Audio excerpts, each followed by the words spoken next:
All right. We're back here at Song of the Day, coming to you from the Rock Cave. How we all doing today? Yet another hot one. It was 100 degrees yesterday at 4 o'clock. At least it was here. Gonna be another hot one today. Where am I standing? I guess I'm going over here. Let's get this right. Got my new microphone cord. We're ready to rock and roll. What do we got going on today? July 28th. Let's run down what happened today in music history. 1956, Elvis Presley makes his first television appearance in the United States on the Dorsey Brothers stage show. 1973, 600,000 people, a record, attend the Watkins Glen's Summer Jam in New York. Watkins Glen's, New York. I don't know how I never heard of this place or this concert, but it was a Guinness Book of World Records for most attendees. Featuring the Grateful Dead, the band, and Allman Brothers. Collectively, they played 6 songs. I joke. Those that know, know. Anyway, 1984, Tina Turner is making a comeback with What's Love Got to Do With It hitting the top 10. As kids, we thought it was a comeback and that she was old then. Turns out she was like 40. I don't know. Anyway. 1993, Natalie Merchant plays The Last Time with 10,000 Maniacs. Love that band. Love her. If you haven't listened to 10,000 Maniacs in a while, give them a listen. Some good stuff right there. 1998, Toad the Wet Sprocket broke up. I didn't know they broke up because we've seen them live over the last years, and we love Toad. Love that band. We'll be doing them on Song of the Day. Went and saw them at Infinity Hall several years back with a bunch of people. We rented a van, called it the Toadmobile, and decorated it. It's pretty awesome. And they were the first band to play the Infinity Hall in Hartford. Missed that show. We were on vacation, but Renee, Kirk, you were in the crowd and you're on the video. Birthdays today. We got some birthdays. Rick Wright, keyboardist for Pink Floyd, was born in 1945. He died in 2008. Steve Morse, guitarist for Deep Purple, born in 1954. And I just got word yesterday, Laura Dela Cruz, it's your birthday today, so happy birthday to Laura Dela Cruz. Hope you're listening today. So, what are we doing today? Well, this is a good one. We all know this one. We're going back, again, we're going back early 80s. 1981, Journey puts out their 7th studio album, Escape. For me, it's their first studio album because it's the first time I'd ever heard of them, but they were already getting big. Their first few albums had sold millions of copies. Their live album, Captured, was a huge success and apparently a very great live recording.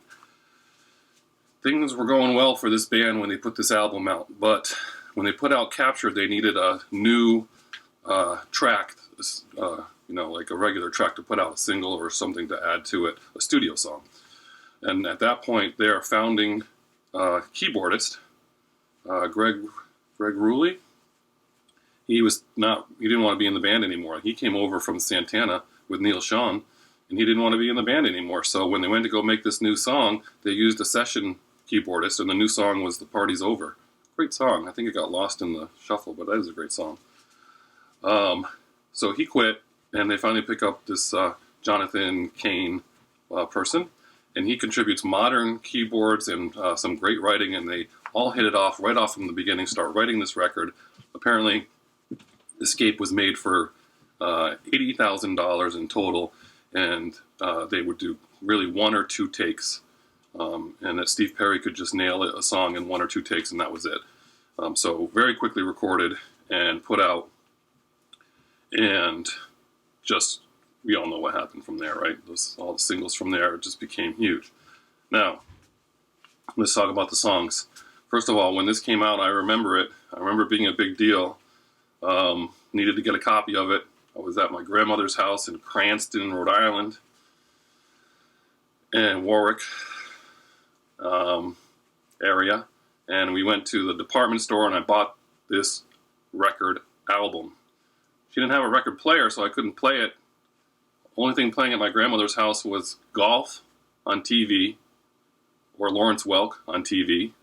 Remember, you had to turn the dial on top of the TV to change the antenna, so you turn it and it go do-do, do-do, do-do, and you could hear the antenna up top turning as you try to get the best signal. We weren't allowed to touch that TV. And there was a radio, but we didn't change the station on that either. So I bought this record and I couldn't play it till I get home. So when I get home, that's when I open it.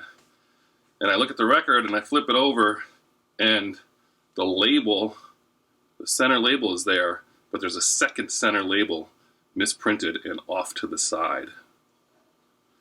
So side 2, last song, not playable, and that was Open Arms. Damn. Had to wait for Columbia House Records and get the cassette for a penny. Anyway, everyone says Don't Stop Believin' is the song from this album, but back then, the signature song was Open Arms. That was what was kind of making a big deal. Who's Crying Now went to number 4. Open Arms was number 2 for 6 weeks in '82. Don't Stop Believin' was only top 10, by the way. I think it went to number 9, FYI. Still They Ride went to number 19. Good song.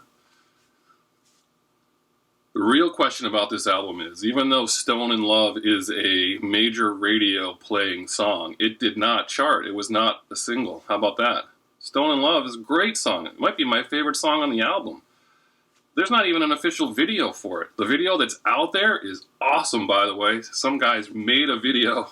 I'll post it below because I love this video. Hopefully it's still out there. They made their own video with wigs and everything. That's the video that I watch when I hear that song. They did a cool job.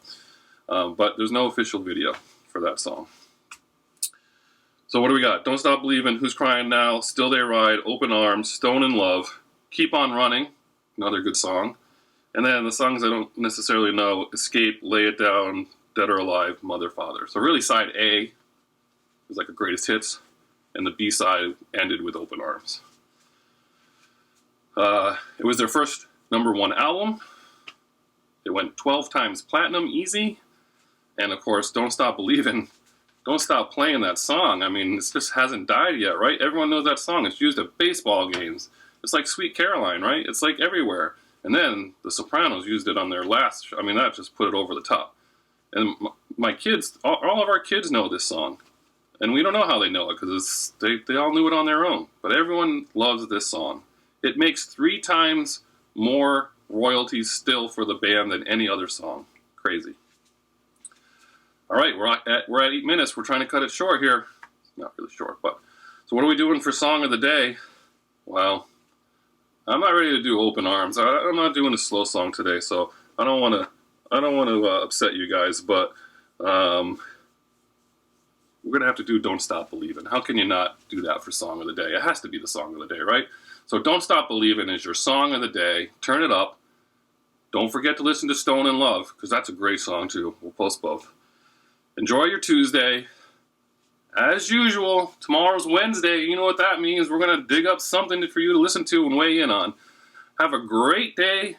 And as usual, we'll see you on the flip side.